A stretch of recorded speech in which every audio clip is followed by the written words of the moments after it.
ಎಲ್ಲರಿಗೂ ನಮಸ್ಕಾರ. ಮತ್ತೊಂದು ವಿಡಿಯೋಗೆ ಸ್ವಾಗತ. ಬಿಗ್ ಬಾಸ್ ಸೀಸನ್ 11 54 ದಿನ ಕಂಪ್ಲೀಟ್ ಮಾಡಿ 55ನೇ ದಿನ ಕಾಲಿಟ್ಟಿದೀವಿ. ಇವತ್ತೊಂದು ಪ್ರೋಮೋ ಬಂದಿದೆ.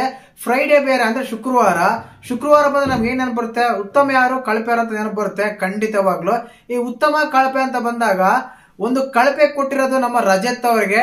ಎಲ್ಲರೂ ಒಂದೇ ಒಂದು ಸ್ಟೇಟ್ಮೆಂಟ್ ಕೊಡ್ತಾರೆ, ಅವ್ರು ಮಾತಾಡಿರೋ ಭಾಷಾ ಹಾಡೋ ಭಾಷಾ ಅಂತ. ಅದು ಸರಿನೇ. ಓವರ್ ಆಗಿ ಕೇವಲ ಟಾಸ್ಕ್ ನೋಡಿ ಕೊಡಲ್ಲ. ಟಾಸ್ಕ್ ನೋಡಿ ಕೊಡೋದಾದ್ರೆ ರಜತ್ ಅವ್ರಿಗೆ ಅದು ಸಿಗಲ್ಲ.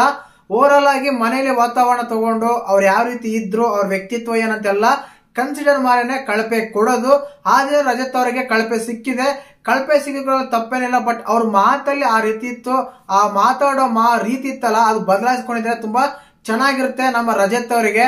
ಇನ್ನೊಂದು, ಇಲ್ಲಿ ಸುರೇಶ್ ಅವ್ರಿಗೆ ಆ ರೀತಿ ಮಾತಾಡಿದ್ಮೇಲೆ ಅವ್ರು ಹೋಗಿ ಕ್ಷಮೆ ಕೇಳಿದ್ರೆ ಆ ಸಮಸ್ಯೆನೇ ಇರ್ತಿರ್ಲಿಲ್ಲ. ಕ್ಷಮೆ ಕೇಳು ಅಂತ ಹೋಗಿ ಹೇಳಿದಾಗ ಅವ್ರು ಹೇಳ್ತಾರೆ, ನನ್ನ ಮನ್ಸಲ್ಲಿ ನನಗೆ ಕೇಳ್ಕೊಂಡಿದ್ದೀನಿ ಅಂತ.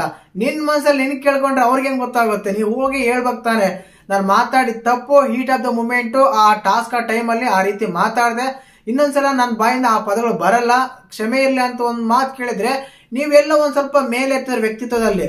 ಇವತ್ತು ಈ ಕಳಪೆ ನಿಮ್ಗೆ ಸಿಗ್ತಿರ್ಲಿಲ್ಲ.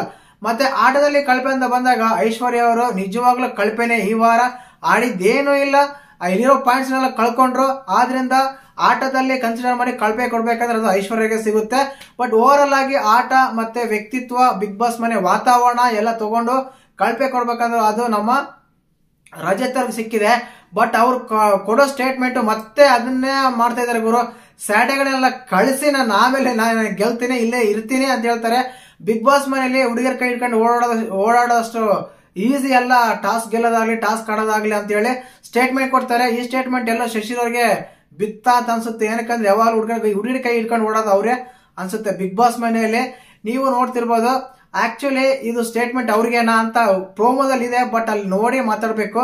ಸುಮ್ಮನೆ ಎಪಿಸೋಡ್ಗೆ ಪ್ರೋಮೋಗೆ ತುಂಬಾ ವ್ಯತ್ಯಾಸ ಬೇರೆ ಇರುತ್ತೆ. ಪ್ರೋಮೋನೇ ಬೇರೆ ಇರುತ್ತೆ, ಎಪಿಸೋಡನೇ ಬೇರೆ ಇರುತ್ತೆ. ಬಟ್ ಎಪಿಸೋಡ್ ಅಲ್ಲಿ ಕ್ಲಿಯರ್ ಕಟ್ ಆಗಿ ಗೊತ್ತಾಗುತ್ತೆ ಕಳಪೆ ಕೊಟ್ಟಿರೋದು ನಮ್ಮ ರಜತ್ ಕಿಶನ್ ಅವರಿಗೆ ಅಂತ. ಮತ್ತೆ ನಿಮ್ಮ ಪ್ರಕಾರ ಈ ವಾರ ಕಳಪೆ ಯಾರು ಕೊಡ್ಬೇಕಾಗಿತ್ತು ಅಂತ ನೀವು ಕಮೆಂಟ್ ಮಾಡಿ. ಎಲ್ಲ ಹೇಳಿದ್ದು ಒಂದೇ ರೀಸನ್, ಅವರು ಮಾತಲ್ಲಿ ಸರಿ ಇಲ್ಲ, ಮಾತಲ್ಲಿ ಕಡಿಮೆ ಮಾಡ್ಕೋಬೇಕು, ಮಾತಾಡೋ ರೀತಿ ಚೇಂಜ್ ಆಗ್ಬೇಕಂತೆಲ್ಲ ಹೇಳಿದ್ರು.